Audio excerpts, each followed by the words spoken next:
you for joining us. My pleasure. Thanks for having me. I'm a big fan.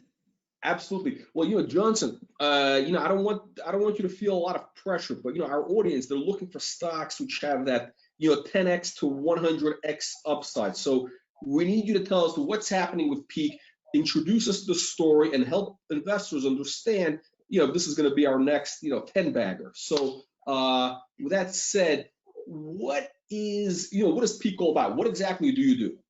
Okay, I'll try not to let you down. Everybody knows, Jack, that if you're going to try to get a loan, you have to be prepared to provide some information, right? So if you're a small business and you're trying to get a loan, you have to be prepared to provide some information, sometimes a lot of information, right? So the lending institution will ask you for your financial statements, how long you've been in business, do you have any debt, blah, blah, blah. And hopefully you comply, you provide the information, and you cross your fingers hoping that the bank or the financial institution comes back with a positive with a positive answer. Unfortunately, what ends up happening a lot of the times is that the small business owner gets turned down, and they have to start the process all over again, sometimes with a second, a third, a fourth financial institution, until they either get a positive reply or they simply give up. It's very, it's very difficult. I mean, I'm sure we've got a lot of people who own businesses in the audience. For a small business, I mean, it's really very difficult to get a loan. I mean, banks only want to lend to people who basically don't need the money. that's the model. So. Okay, that's exactly right. So on the other side of the equation, on the other side of that equation, you have the banks, right, and the lending institutions, and each and every one of them has their own lending criteria. Right. So first of all, the banks, as you mentioned, they don't want to lend. They don't want to see small business owners knocking on the doors asking for loans. Right. So that's not the core business of the banks. They're in there to collect fees, charge service charges or whatever. But on the rare occasion, sometimes if a small business owner fits into the specific criteria of the bank, they will lend to the small business. But unfortunately, what ends up happening, because they have such narrow credit criteria, oftentimes it's a waste of time for both the bank and the small business owner. Now, other than the banks, you have lending institutions who exist solely for the purpose of lending. Now, those lending institutions are totally different. Yes, they do have their own lending criteria, but if they don't lend, they go out of business, right? So they're out there pounding the pavement, trying to find the right business, the right small business to lend to, right? So they're out kind of like the alternative lenders. That's the kind of the alternative lender space, right? Correct, right, exactly, right? So those lenders are usually more aggressive than the banks, because as I mentioned before, they have to lend, right? That's their sole reason for being in business. But unfortunately, they too end up wasting their time because they have specific lending criteria. And if the small business does not fit that lending criteria, then once again, everybody wastes their time, right? So essentially what the commercial lending space is like is you have, on the one hand, you have the small business owners just kind of like groping in the dark, trying to knock on several doors, trying to find the right fit. And on the other hand, you have the financial institutions that are doing something similar, right? They're also trying to find each other in the dark of night, and total lack of efficiency, right? So we saw an issue there. We saw a problem there. And what Peak is looking to do, what we are doing right now, is that we're solving that problem. So essentially what we're doing. But here's the thing, and you're doing this in China specifically. Correct. Yes, we're doing that in China right now, but I'll get back to that later on in a few minutes to tell you our plans for other parts of the world, right? So what we have done essentially, Jack, is we've gone to these small businesses and we've told them, listen, we understand that it's very frustrating for you when it comes time to getting loans and credit. So instead of you going to 1, 2, or 3 financial institutions on your own, why don't you do this? Give us access to your information. So when I say give us access to your information, I'm talking we plug in directly into their accounting software. We also ask them to authorize us to pull data on their business from government bureaus, public sources of information, and also private sources of information, their banks, you name it. Every information that a lender or financial institution would want to know about the small business in order to assess whether or not they should extend credit to that business, we pull that information, right? So we have access to that information and we analyze that information. Now, that's on the one hand. On the other hand, we go to the financial institutions and we tell them, hey, listen, you want to lend safely, you don't want to waste your time, you want to be matched with the right businesses. Why don't you basically just sign up on this ecosystem, the Peak Lending Hub, and enter all of your specific lending criteria. If you want to lend to businesses that have a specific level of profitability, that generate a specific amount of revenue, you name it, right? So you can have your lending criteria as broad or as narrow as you want. So you enter this information and the platform takes care of everything. So what we do is we have the information on the small businesses. We pull that information, by the way, in real time. And so we're able to have a trend analysis component that a lot of the financial institutions are not able to have if they're just basically getting static data on the businesses, right? So our system is dynamic. It's in real time. We're able to calculate cash flow conversion cycle, debt coverage ratio, anything that the lenders would want to know. We automate the process. We have the data to do it, and we do that in a fraction of the time. And what the end result of that, Jack, is that now if you're a small business owner, you basically have pre-qualified offers from a variety of financial institutions. Right now, we're doing business with about 50 lenders, but there are over 15,000 banks and lending institutions in China. And our goal is to eventually have all of these institutions, if not all of them, then a vast majority of these institutions on the platform. They have no reason not to. Okay, so and how do you make money? Basically, are you selling these leads to the banks, or what's the business model? Right. So are you a principal lender, or what? How do you make money exactly? Okay, so what we do is one of the attractions about the platform is we've employed the free model, right? So if you look at companies like Facebook, Twitter, or whatever, who are trying to increase membership, they offer it for free, right? So it's free for financial institutions basically to sign up on the platform, enter their lending criteria. It's also free for small businesses to sign up on the platform, give us access to their data. Everything is free. Now, when a transaction happens, right? So the small business benefits, the financial institution benefits, that's when we charge a fee. And that fee will vary from 1% to it can go as high as 5%, depending on the type of loan that is provided, that is facilitated by the platform. So that's how we. Okay, so you get 1%, 1 to 5% of the loan amount, and you get that what, from the bank, right? The bank pays you. Correct. Yes. Okay. Okay, and so you don't take on any risk. You don't take on any lending risk. You're basically just a lead generator, essentially. We do not take any lending risk. But let me step back a little bit. Now, this whole concept of the ecosystem, we came up with this in 2017, 2018, around those parts, right? So we knew it was going to be a challenge to get the financial institutions to buy into this, right? So why should they trust our system, right?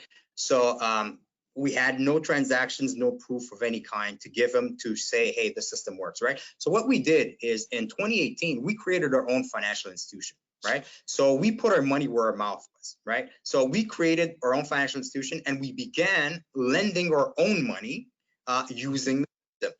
And what happened in 2018 is that we actually generated about $1.5 million in revenue using that system. So we now had proof. By the way, we had a loan default rate of less than 2%, which is very, very good. That's the next question I was going to ask you. So only a 2% default less than 2%, right? So that was a key factor in getting banks and financial institutions to buy into the whole lending ecosystem that we put together. Okay. So I guess kind of this data model, this risk model that you have. Essentially, you're able to,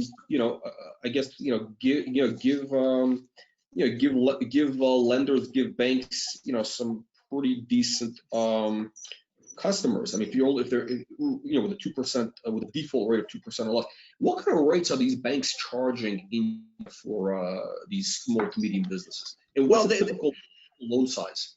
Okay, they charge different rates, but these are not huge loan amounts. We're talking about loans that will go from 10,000. I'm talking in Canadian dollars here. So it's about $10,000. They can go as high as 300. That's really pushing the higher end, you know, $300,000. Okay.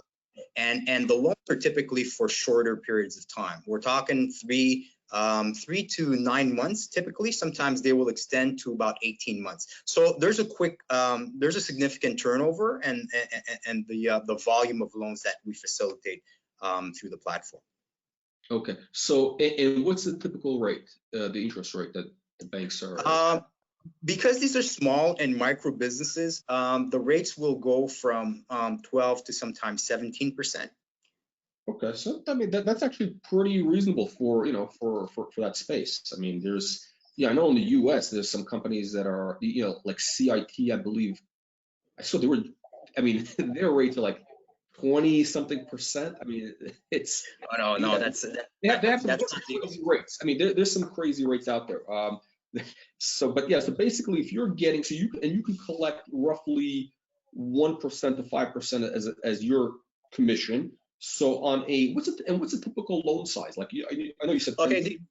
The average loan side, you figure it's about $50,000, right? It's about $50,000 the average loan side.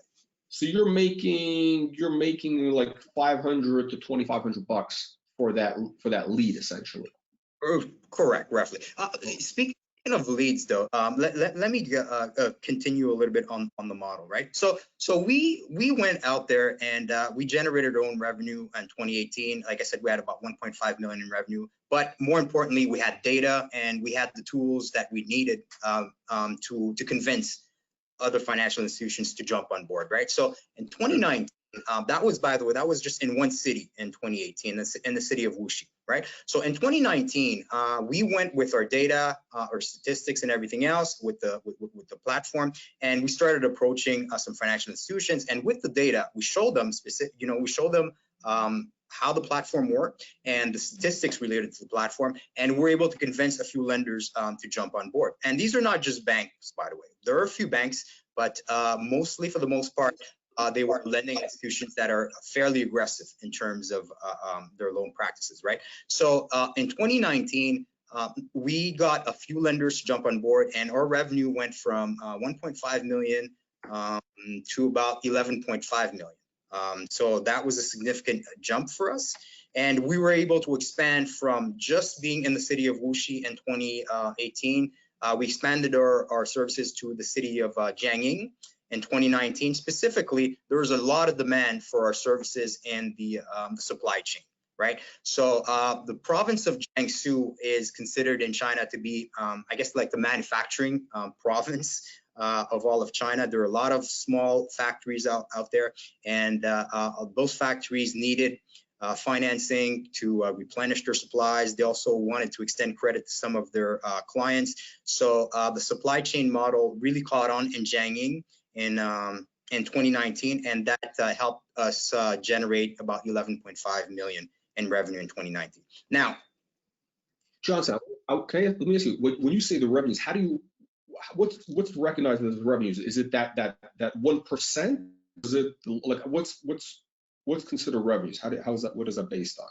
Right. It's, I mean, we don't count the loan amount. It's really just what we make. It's not the loan. It's the fee. It's the fee. It's exactly. It's the fees for services. That's what we charge, right? So that's what we recognize.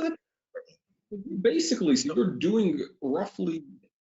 It sounds like almost what, like 700 million in loans that you're generating. Well, it's not us, by the way, right? I mean, we have one subsidiary that is a financial institution, and that financial institution, their revenue represents a small percentage of our revenue. I mean, the interest, right, that the financial institution is charging, but the bulk of revenue really comes from the service fees that we charge for providing our service. So what we tell people that we are not a lending institution. We are a fintech company. We provide analytics.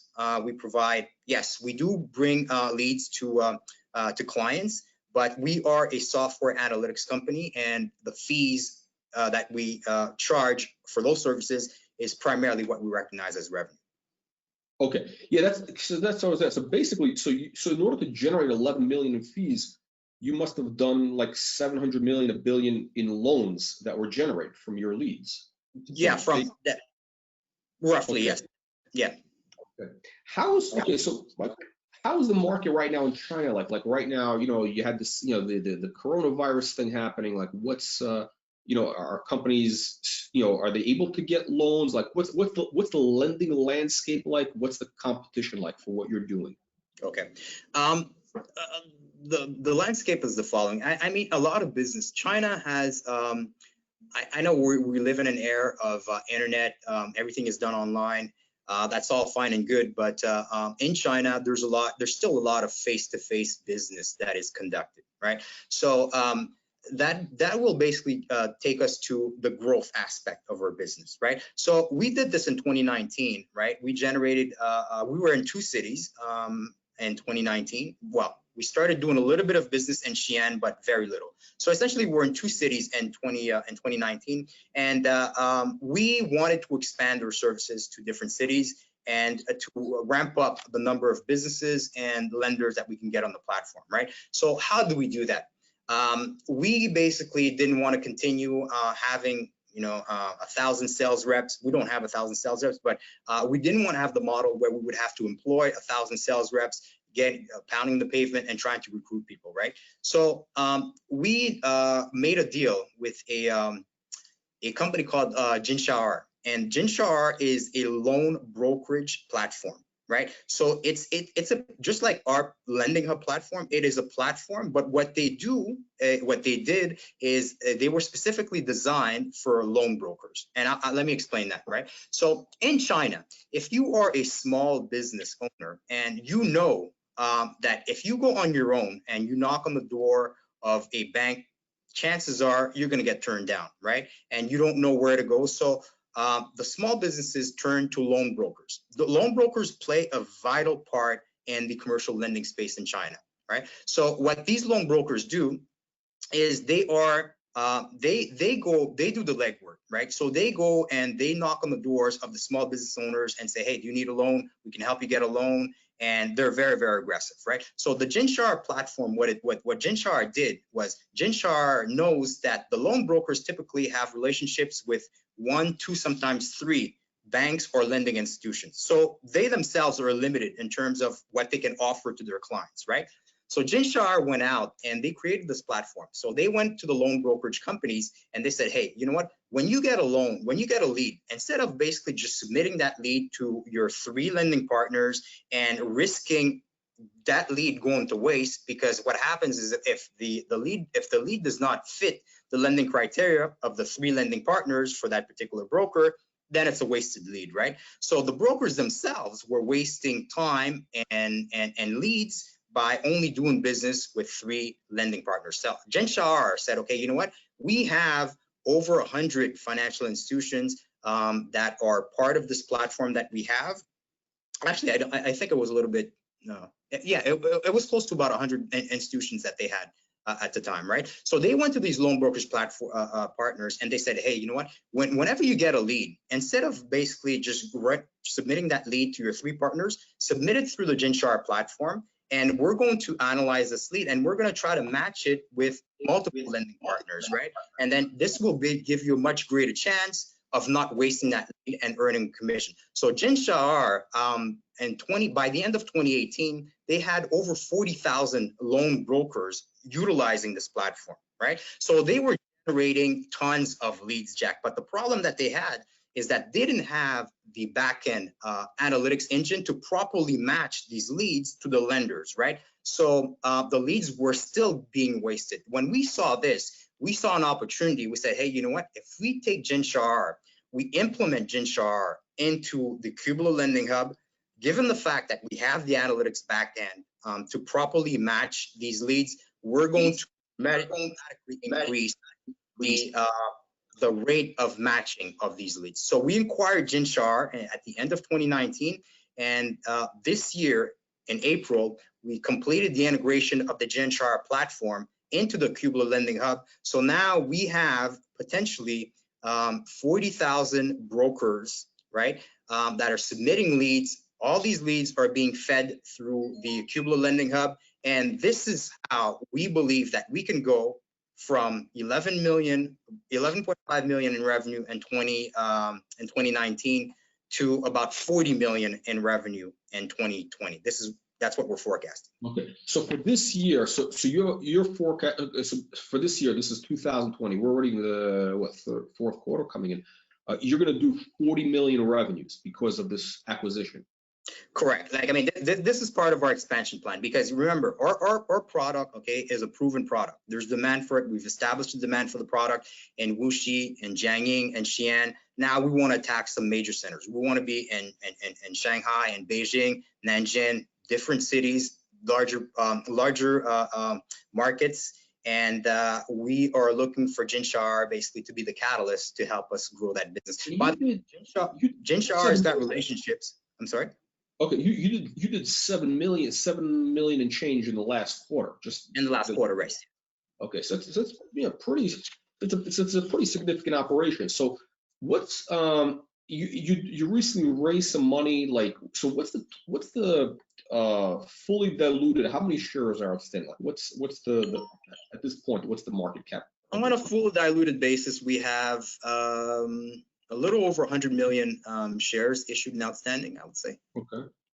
So you're roughly, what is it, a stock 40? So 40 million Canadian market cap. So it's pretty, you know, it's a reasonable valuation based on, you know, the fintechs. So you're what, trading at 2 times revenue roughly? Actually, one time based on this. Absolutely, Jack. 1x. Yeah, that's why we think the stock is grossly undervalued. Okay, I saw there was a report that came out, was it eResearch, and I think we're going to put up a link on our website, or I guess people can look at. I think they can find it online. They have $1.80, I believe, $1.80 upside target on your stock. We're talking Canadian dollars, so $1.80 upside target. So it's like a 4x from here roughly. I went through the report. It's a pretty comprehensive report, and so I suggest anybody read it. Kind of gives like a complete picture.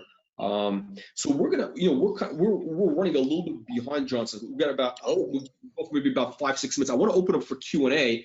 So, but I want to ask you a couple of questions. I know I want to see if we can grab some audience questions. Here is kind of the main thing. Well, first of all, tell us a little bit about your background and some of the key players on the team. Sure. I have my background is I used to be a financial advisor, stockbroker, so I know the financial services industry fairly well. Actually studied in the U.S. at Texas Tech University, and I came back to Montreal, did an MBA. And started this company a few years ago with a partner of mine, Liang Q, who is a Chinese national. He's a Canadian resident. He's actually running our operations right now in China. He's a computer science major, very, very smart individual, and he is the CEO, key executive for us over there in China. The business development that's happening, all of the opportunities that we have with the company for growth, it's really mostly it's his doing. He's got a lot of connections, very, very smart individual, able to recognize opportunities before most people see them. And more importantly, what we've done, Jack, is we've partnered with folks in China that have a lot of experience in both the financial services space and the technology space. We're talking about ex-bank executives, insurance executives, technology developers, and so the team in China is very, very strong, and we're looking to continue to build that team. So there's a lot of experience. What we're doing here, we're not doing it basically just on our own. We've partnered with some people that have a lot of experience, that know the space really, really well. Okay, so yeah, we're going to get to the audience questions. We've got some good questions coming in here. So let's see. What about what in terms of key milestones? What do you have coming up in the next 6 months? Because, you know, people, we've noticed that our audience, they want to see, you know, steady news flow. They want to see progress so that they can monitor, you know, on at least a bi-weekly basis. So what major events do you have coming up that we can sort of keep track of?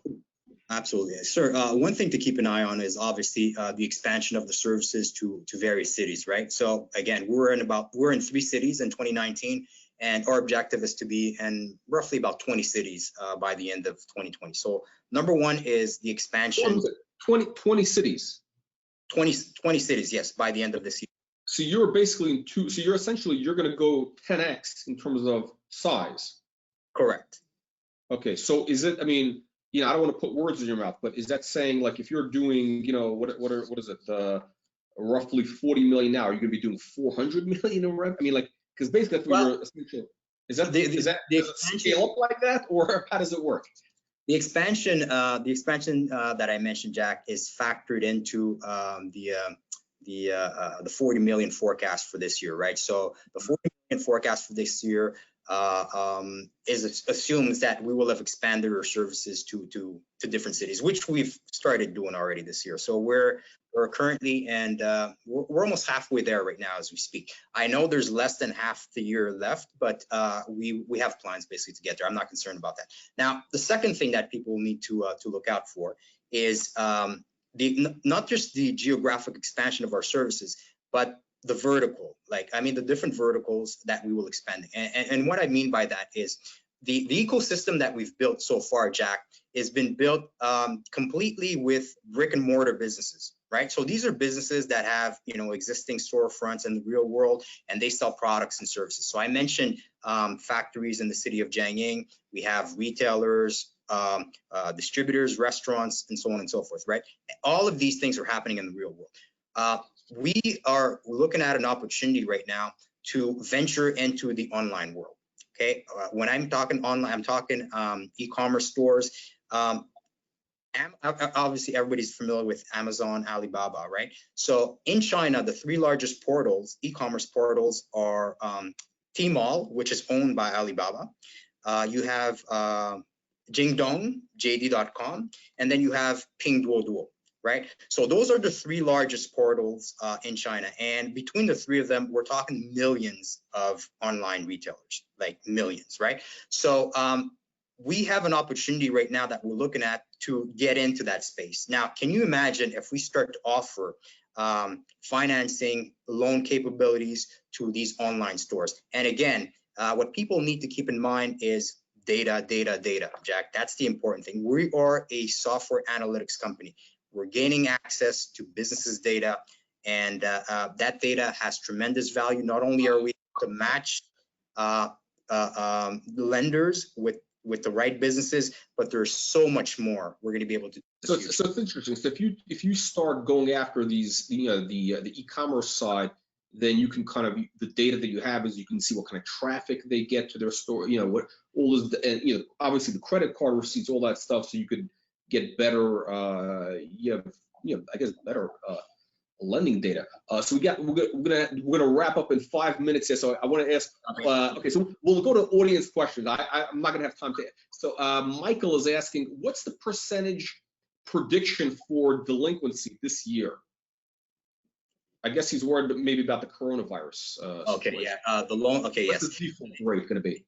Right now, I mean, what we've done is we've taken some, I guess, provisions for loan defaults, potential loan defaults, because as we sit right now, the loan default rate has not increased. Now, the way we measure loan defaults is we measure we say that a loan is in default if it goes beyond 30 days, right? If the borrower takes more than 30 days to pay back the loan, we consider it to be in default. So we haven't actually had any defaults yet per se, but we have had an increase in the number of loan default, the number of loans that have gone beyond 90 days and 120 days for repayment. So we're keeping an eye on that. So, but we don't anticipate that to go much higher than 5%. Okay, so 5% is still, it's still reasonable, especially because I mean, the banks they have a cushion built in with the interest rates that they're charging. I mean, so these guys are charging pretty decent rates. Okay, so Lee is asking, would it be feasible to expect that with a growth strategy of PKK, revenue in 2021 could be working towards a run rate of well over 50 million? I guess he's asking, are you going to be doing over 50 million run rate 2021? In 2021? There's no doubt about that. I mean, yeah, I can tell you confidently that we expect to go well beyond 50 million in 2021. Okay, so there's some interesting things happening in the fintech space. I mean, because the multiples that the market's paying for these companies is not like what they're paying for, typical, commercial lenders, banks. I mean, I don't even, what did they go for in China? Like, what are fintech companies valued at? Asia-based fintech companies that, like specifically China. You know what? I don't have an answer to that.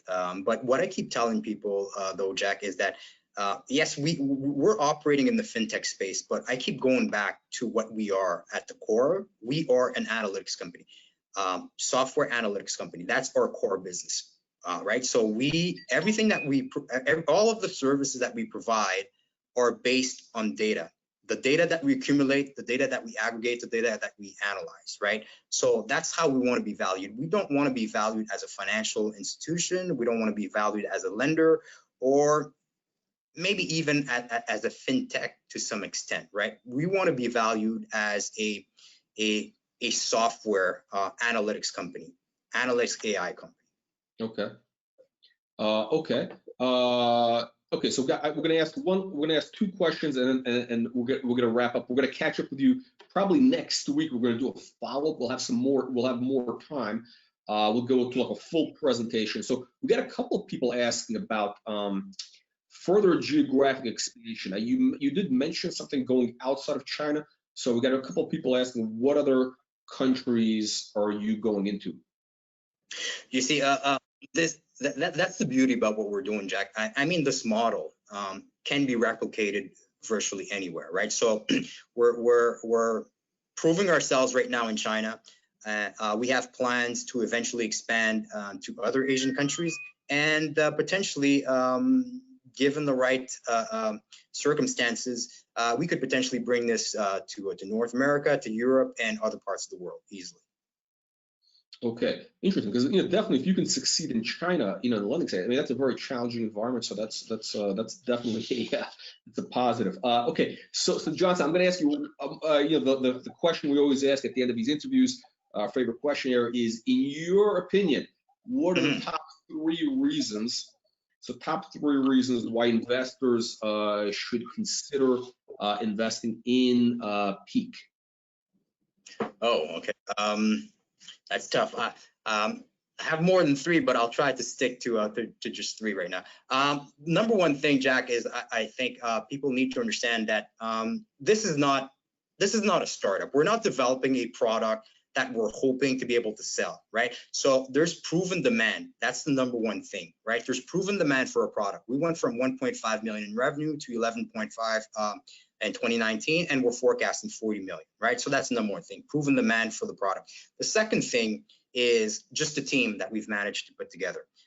We would not have been successful in China if we didn't have a team, if we weren't able to put together a team of experienced individuals that know the space really, really well, that have done it. We're talking years and years of experience in the space, right? So the second thing is the management team that we have in place. The third thing that I'm going to limit myself to is just the sheer size of the market. I mean, as you mentioned, we're in China right now. China's got over 100 million small and micro businesses. And the revenue that we're generating right now, even in 2020, is being generated with about, I would say, about 25,000 small businesses that we're pulling data on and that we're facilitating credit for. So that represents less than 0.02% of the potential market space, and we're generating roughly $40 million with that. And if I may, one last thing, I told you it was going to be very difficult for me to stick with just three. I'll just throw this one in there for free. I would ask your audience to seriously think about this. The most valuable company right now, I would say in all of the world, is Amazon. Amazon is powerful because they have information. They gather information on the small businesses. They know what businesses need before the businesses even need them. They know what products sell best. So they can offer a variety of different products and services to those small business to those business clients that are on Amazon, right? So we are putting ourselves in a similar position where we have access to information that nobody has, right? So the possibilities, and these are, by the way, these are 25,000 clients that we have right now, and we're talking about growing this ecosystem to hundreds of thousands, eventually millions of businesses that are going to be part of this ecosystem. So just think about that for a minute, and just think about the possibilities that Peak has in its future. Okay, well, it sounds definitely exciting. I mean, you already have a track record here, so which is very important. I mean, you know, you did 7 million last quarter, 40 million is the projection for the year. Okay, so Johnson, we're gonna. I look forward to catching up with you next week. So everybody here is invited to you know, make sure to join us again next week. We'll do like a comprehensive presentation. Learn about all the details, and we'll see you then. Thank you, Johnson. Thanks for having me, Jack. It was a lot of fun. Thank you.